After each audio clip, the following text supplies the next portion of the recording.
Quentin barely had time to react before the woman stumbled onto the side of the road, waving her arms frantically in the pouring rain. He slammed on the brakes, the truck skidding slightly on the wet pavement before coming to a stop a few feet away from her. "Are you okay?" He called through the open window, squinting through the downpour. The woman looked utterly drenched, her dark hair clinging to her face in thick strands. Her coat, though expensive-looking, was soaked through. She hesitated for a moment before rushing toward the truck, her heels clicking against the pavement. "Please, can you give me a ride?" "My phone died, and I have no idea where I am," she said breathlessly, hugging her arms around herself for warmth. Quentin glanced at the back seat, where his 5-year-old daughter, Lily, was curled up in her car seat, watching the scene unfold with wide eyes. He wasn't in the habit of picking up strangers, but something about this woman, her desperation, the way she shivered in the cold, made him nod. "Get in," he said, reaching over to push open the passenger door. She climbed in, immediately rubbing her arms to generate some warmth. The scent of rain and something floral filled the cab, and Quentin reached for the heater dial, turning it up. "Thank you," she murmured, her teeth chattering slightly. "Where were you headed?" He asked, keeping one hand steady on the wheel as he merged back onto the road. She hesitated, her shoulders sinking. "I was supposed to be meeting someone at a hotel in town, but my driver took a wrong turn and then the car broke down. I tried to find my way back, but I got completely lost." Quentin arched a brow. "Fancy driver and hotel, huh? You from around here?" She shook her head. "No, just visiting for business. Business." That explained the tailored coat and the way she carried herself, polished, confident, even as she sat there drenched and shivering. "I'm Quentin, by the way," he said. A small, grateful smile touched her lips. "Isla." "Lily, say hi," Quentin said, glancing in the rearview mirror. Lily gave a small wave from the back seat, her curly blonde hair bouncing. "Hi." Isla turned in her seat, her expression softening. "Hi, Lily. Thank you for letting me share your ride." Lily giggled, and Quentin felt an unexpected warmth spread through his chest. He wasn't sure what it was about this woman, but she didn't seem like just another stranded traveler. As he drove through the quiet roads leading into town, he kept glancing at her out of the corner of his eye. There was something about the way she stared out the window, her thoughts clearly elsewhere. "You sure you're okay?" he asked after a long silence.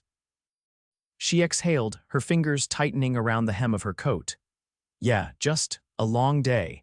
He could tell there was more to it than that, but he wasn't about to pry. "Well, I can drop you off at the hotel," he said. "Shouldn't be more than 10 minutes from here." She hesitated again. "Actually, would you mind taking me somewhere I can grab some food first?" "I haven't eaten since this morning." Quentin glanced at Lily, who was still wide awake despite the late hour. "You okay with a little detour, kiddo?" Lily nodded eagerly. "Can we get pancakes?" Isla chuckled, some of the tension in her shoulders easing. "Pancakes sound perfect." Quentin turned toward the only decent diner still open at this hour, wondering what exactly he'd just gotten himself into. The warm glow of the diner was a stark contrast to the cold rain outside. Isla wrapped her hands around a hot cup of coffee as she sat across from Quentin and Lily. "You're a lifesaver," she said, taking a small sip. Quentin shrugged. "Not often I pick up strangers, but you didn't exactly look like you were out to mug me." She laughed softly. "No, I guess not." Lily was happily munching on her pancakes, completely oblivious to the way Quentin kept studying Isla. There was something about her, something that didn't quite add up. Her clothes were expensive, her posture screamed confidence, but there was a sadness in her eyes that didn't match the image she projected. "You said you're here for business," Quentin said, cutting into his own plate of food. "What kind of business?" She hesitated, then gave a vague smile. "A little bit of everything." That was a non-answer if he'd ever heard one. "And you?" she asked, changing the subject. Quentin wiped his mouth with a napkin. "I run a repair shop here in town, mostly cars, some motorcycles." "Keeps me busy." Her eyes flickered with interest. "And Lily?" His expression softened as he glanced at his daughter, who was now thoroughly distracted with the syrup on her plate. Just me and her. Isla's gaze lingered on him for a moment. That must be hard, he shrugged. Some days more than others, but she's my world. Something shifted in Isla's expression, a flicker of something he couldn't quite place. She looked down at her coffee, stirring it absent-mindedly. You're a good dad. It was such a simple statement, but for some reason, it hit him harder than he expected. Thanks, he murmured. They finished their meal, the conversation easy but filled with unspoken questions. When they finally left the diner, Quentin pulled up in front of the hotel Isla had mentioned earlier. You sure you'll be okay from here? He asked, watching as she unbuckled her seatbelt. She nodded, but there was something hesitant about the way she reached for the door handle. Quentin, she said softly, turning back to him, thank you, you didn't have to help me, but you did. He shrugged, trying to play it off. Just doing the decent thing. She smiled, but there was something almost sad about it. Good night, Lily, she said, waving at the little girl in the backseat. Good night, Lily chirped. Isla hesitated for one more second before stepping out into the night. Quentin watched as she disappeared through the grand entrance of the hotel, something inside him telling him this wasn't the last time he'd see Isla. And he had no idea just how much she was about to change his life. Quentin hadn't expected to see Isla again. After dropping her off at the hotel, he had gone home, tucked Lily into bed, and tried to put the strange encounter out of his mind. But something about Isla lingered, her guarded expression, the way she hesitated before stepping out of his truck, as if she wasn't sure she wanted to go. He chalked it up to curiosity and let it go. Until the next morning, when she walked into his repair shop. He had been under the hood of a Chevy, wiping grease from his hands when the door swung open. The last person he expected to see standing in his shop, dressed in a crisp cream-colored blouse and tailored black pants, was Isla. She looked different in the daylight, more composed, though there was still something restless beneath her polished exterior. You again, Quentin said, leaning against the workbench. Didn't think you'd be back. Isla glanced around the shop, her fingers brushing over a wrench on the counter before she met his gaze. I wanted to thank you properly, for last night. You already did, he pointed out. Not really, she exhaled, shifting her weight slightly. I wasn't exactly in the best state to explain, but I wasn't just lost last night, I was running. That made him pause. He had sensed something was off, but he hadn't expected her to admit it outright. Running from what? He asked. She hesitated, then gave a small, almost self-conscious laugh. My life, Quentin frowned. That's a little vague. I know, she admitted. It's complicated. He studied her for a moment, then gestured toward the small break area in the back. Coffee. A flicker of surprise crossed her face, but she nodded. Sure. He poured 2 cups, handing her one before sitting down across from her. Isla cradled the warm mug in her hands, staring at the dark liquid as if searching for answers. I come from a world that's different from this, she finally said. Structured, demanding, everything is controlled, every move calculated. And last night, for the first time in a long time, I got to make a decision that wasn't dictated by expectations. Quentin took a sip of his coffee. Sounds exhausting. She gave a dry chuckle. It is. And now you're here, he said, tilting his head slightly. In a repair shop in a town you don't belong to. Why? She met his gaze, something unreadable in her eyes. Because I wanted to see what normal felt like. Quentin wasn't sure what to make of that. He had met plenty of people passing through town, but Isla was different. There was a rawness beneath her polished demeanor, a quiet desperation she was trying to mask. Before he could respond, the door to the shop swung open again, and Lily came running in, her curls bouncing as she beamed up at Isla. You're back, she announced, clearly pleased. Isla's face softened instantly. I am. Lily climbed onto the bench beside Quentin, swinging her legs. Are you staying? Quentin glanced at Isla, waiting for her answer. She hesitated, then nodded. For a little while, Lily grinned. Good, you should come to the festival with us, Quentin raised an eyebrow. Festival? Lily nodded enthusiastically. The town fair, it's today, Isla looked intrigued. A fair, rides, games, food, Quentin explained. Small town tradition, nothing fancy. Isla considered this, then smiled. I think I'd like that. Quentin wasn't sure why he felt oddly pleased by her answer. Maybe because, for the first time since meeting her, Isla looked like she wasn't running. And he had a feeling that whatever she was trying to escape from, it wasn't done chasing her. The town fair was livelier than Isla had expected. String lights crisscrossed overhead, casting a warm glow over the bustling crowds. The scent of caramel apples and fresh popcorn filled the air, blending with the sounds of laughter and the occasional ringing bell from the game booths. Quentin walked beside her, carrying Lily on his shoulders as she giggled at the sights around her. Isla watched them with a strange tightness in her chest. She had never attended anything like this. Her childhood had been filled with perfectly planned galas and exclusive events, not Ferris wheels and cotton candy. First time at a small town fair. Quentin asked, glancing at her. She nodded, tucking a loose strand of hair behind her ear. It's different from what I'm used to. His gaze lingered on her for a moment before he gestured toward a nearby stand. Ever try funnel cake? She shook her head, watching as he handed a few bills to the vendor and took a freshly fried piece of dough dusted in powdered sugar. He broke off a piece and held it out to her. Try it. Isla hesitated before taking the bite. The sweetness melted on her tongue, warm and crisp. She let out a small hum of approval, licking the sugar from her lips. Quentin chuckled. That's either the best thing you've ever eaten, or you've been missing out your whole life. Maybe both, she admitted, taking another bite. Lily tugged at her father's hair. Can we go on the Ferris wheel? Quentin glanced at the towering ride. You sure you won't get scared? Lily shook her head confidently.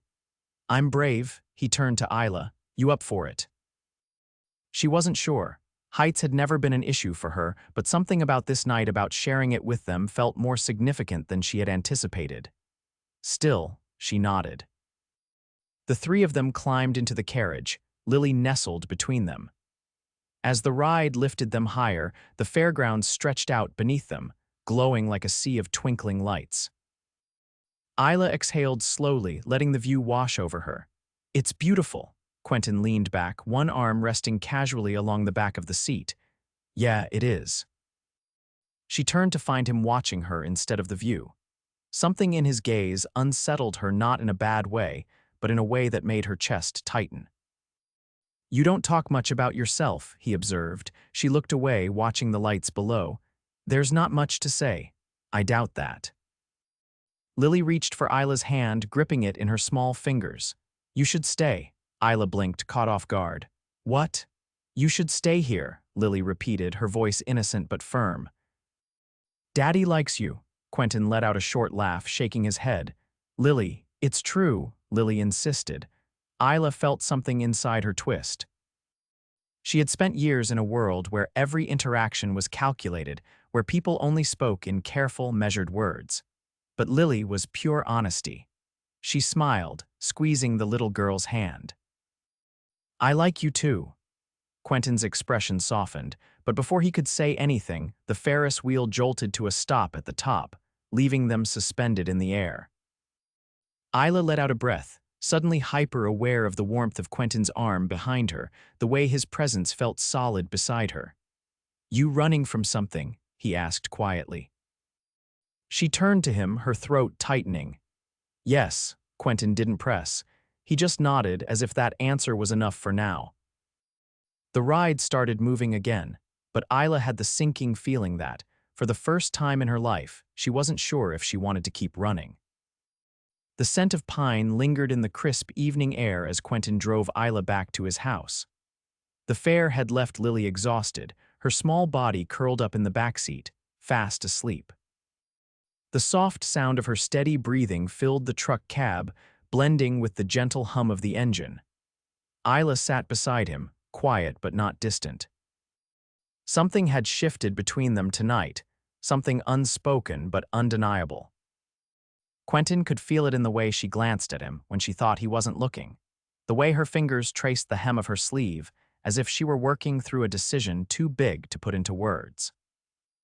He pulled into his driveway, cutting the engine. The house stood warmly against the night, the porch light casting a golden glow over the gravel path. Without a word, he stepped out and gently unbuckled Lily, lifting her against his chest. She barely stirred, her tiny arms wrapping instinctively around his neck. Isla followed him inside, her heels clicking softly against the wooden floors. Quentin carried Lily to her room, tucking her beneath the blankets before brushing a stray curl from her forehead. He lingered for a moment, making sure she was settled, before stepping back into the hallway where Isla waited. The house was quiet, the kind of stillness that carried weight between two people who weren't quite strangers anymore. Quentin leaned against the doorframe, crossing his arms as he studied her. "You don't have to leave just yet," he said after a pause, "unless you want to." Isla glanced toward the door, then back at him. "I don't." That was all he needed to hear. He led her to the kitchen, where he poured 2 glasses of whiskey, setting one in front of her at the worn wooden table. She took it, swirling the amber liquid before taking a slow sip. "You really don't talk about yourself much," he said, watching her over the rim of his glass. She exhaled, setting her drink down, "Because my life has never felt like mine." Quentin tilted his head slightly, waiting. "You were right," she admitted. "I wasn't just lost that night, I was running, from an engagement I didn't want. From a family that sees me as an asset rather than a person, from a world where love is a transaction."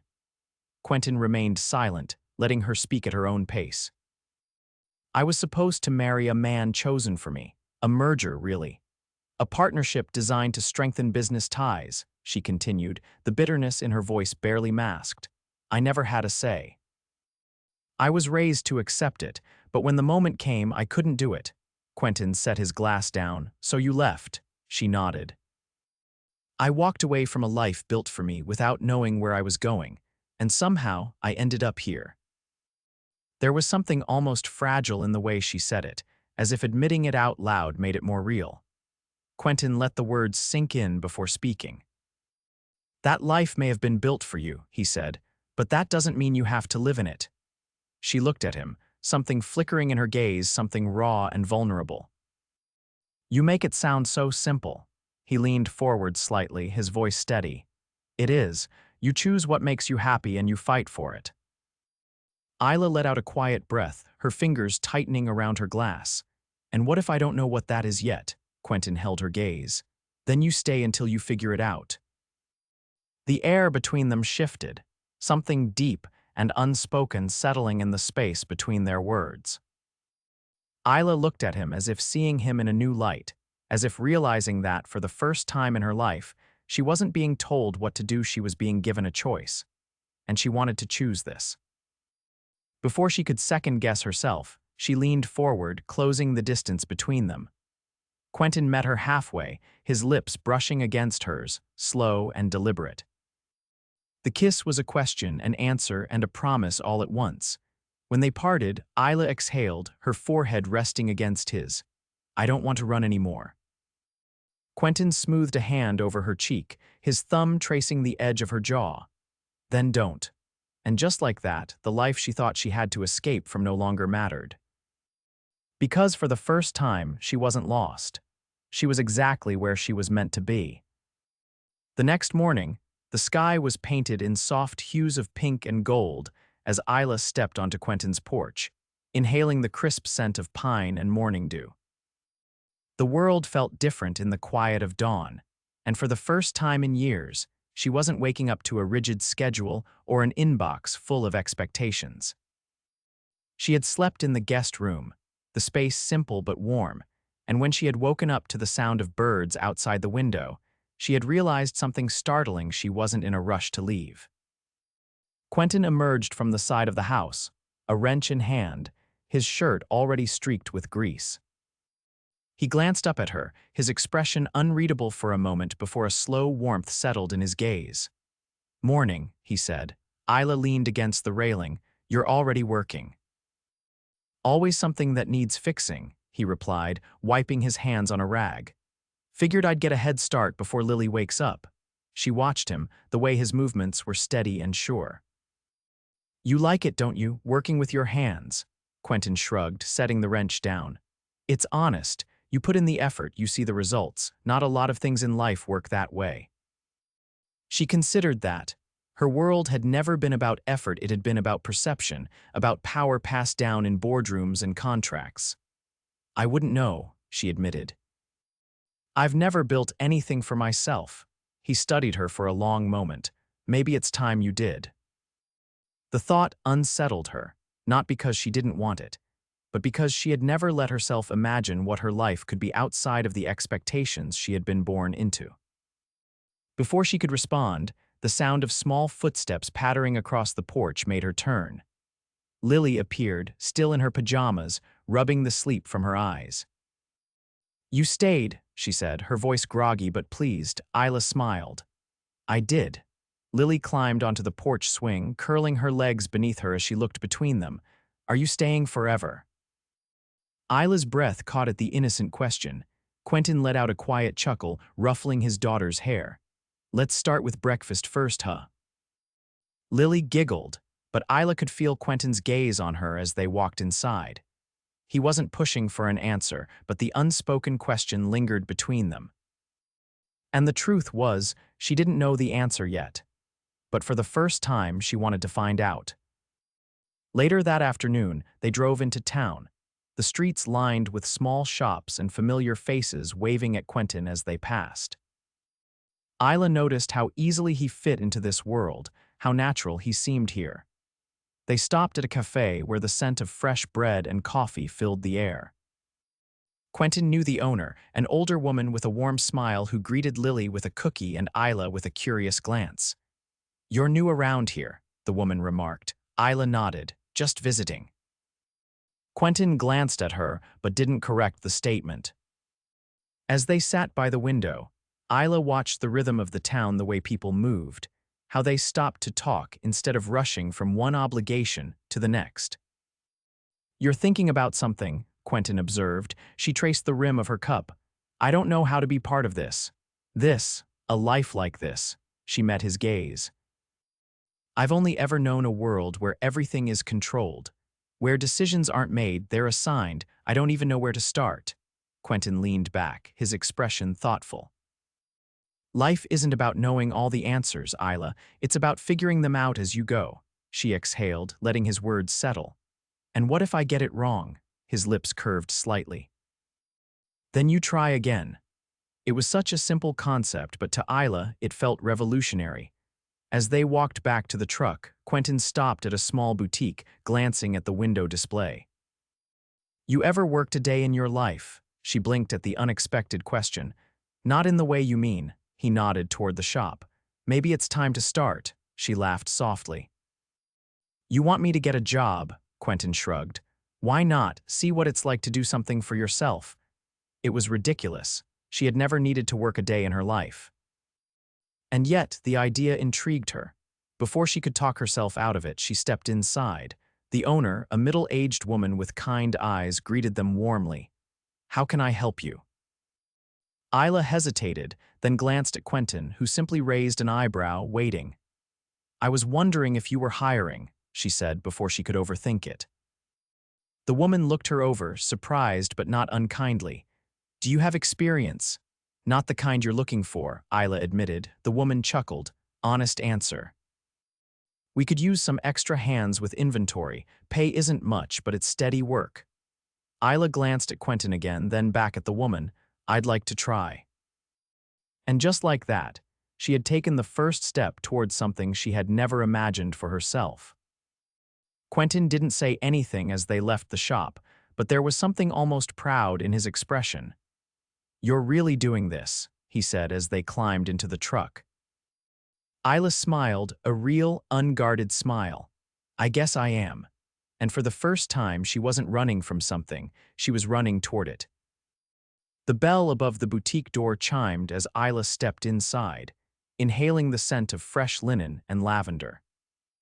The shop was cozy, lined with wooden shelves displaying carefully arranged scarves, handmade jewelry, and delicate ceramics.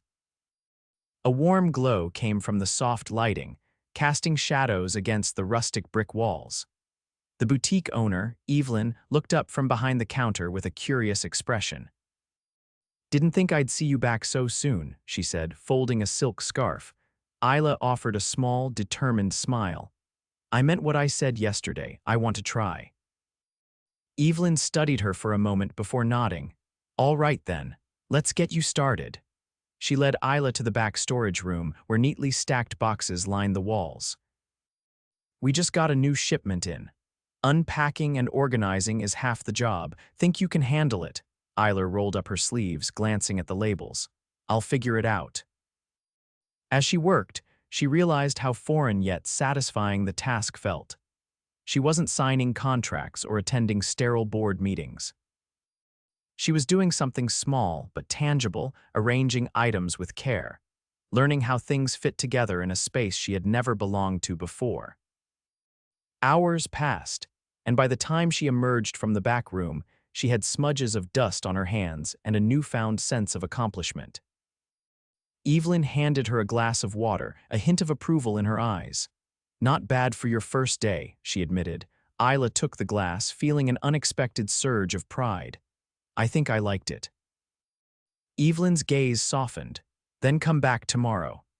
When Isla stepped outside, the late afternoon sun cast a golden hue over the town. Quentin was leaning against his truck, waiting, his arms crossed loosely over his chest. "How'd it go?" he asked as she approached. She wiped her hands on her jeans, tilting her head slightly. "I think I just had my first real job," Quentin chuckled, pushing off the truck. "Guess that makes you a working woman now," she laughed, the sound lighter than it had been in a long time. "I suppose it does." The ride back to Quentin's house was filled with an easy silence. Lily greeted them at the door, her face lighting up when she saw Isla. "You're back," she exclaimed, bounding toward her. Isla crouched down, catching the little girl in a hug. "I told you I wasn't leaving yet, didn't I?" Lily pulled back, her expression serious. "Can you stay forever?" Isla's breath hitched, her heart twisting at the innocent request. Quentin, standing nearby, watched her carefully, waiting for her response. She brushed a curl from Lily's forehead, her voice gentle. "I don't know about forever, but I'm here now." Lily seemed satisfied with that answer, skipping off to show Quentin something she had drawn. Isla remained in the doorway, exhaling slowly. Quentin stepped beside her, his voice low. "You thinking about staying?" She turned to him, her expression unreadable. "I don't know what staying means for me yet." He nodded, as if he understood. "Then let's figure it out together." That night, as Isla lay in the guest room, staring at the ceiling, she realized something. For the first time in her life, she wasn't afraid of what came next. And maybe, just maybe, she had finally found a place where she could belong. Over the next few weeks, Isla settled into a rhythm she had never known before. Mornings were spent at the boutique, where Evelyn taught her the ins and outs of running a small business. Afternoons were filled with quiet moments at Quentin's house, helping Lily with schoolwork or sitting on the porch while Quentin worked on cars in the garage. The days stretched into something steady, something real. One evening, as the sun dipped below the horizon, Quentin found her sitting on the porch swing, a mug of tea cradled in her hands. He sat beside her, the wooden seat creaking beneath his weight. "You look different," he observed after a long silence. She glanced at him, brow raised. "Different how?"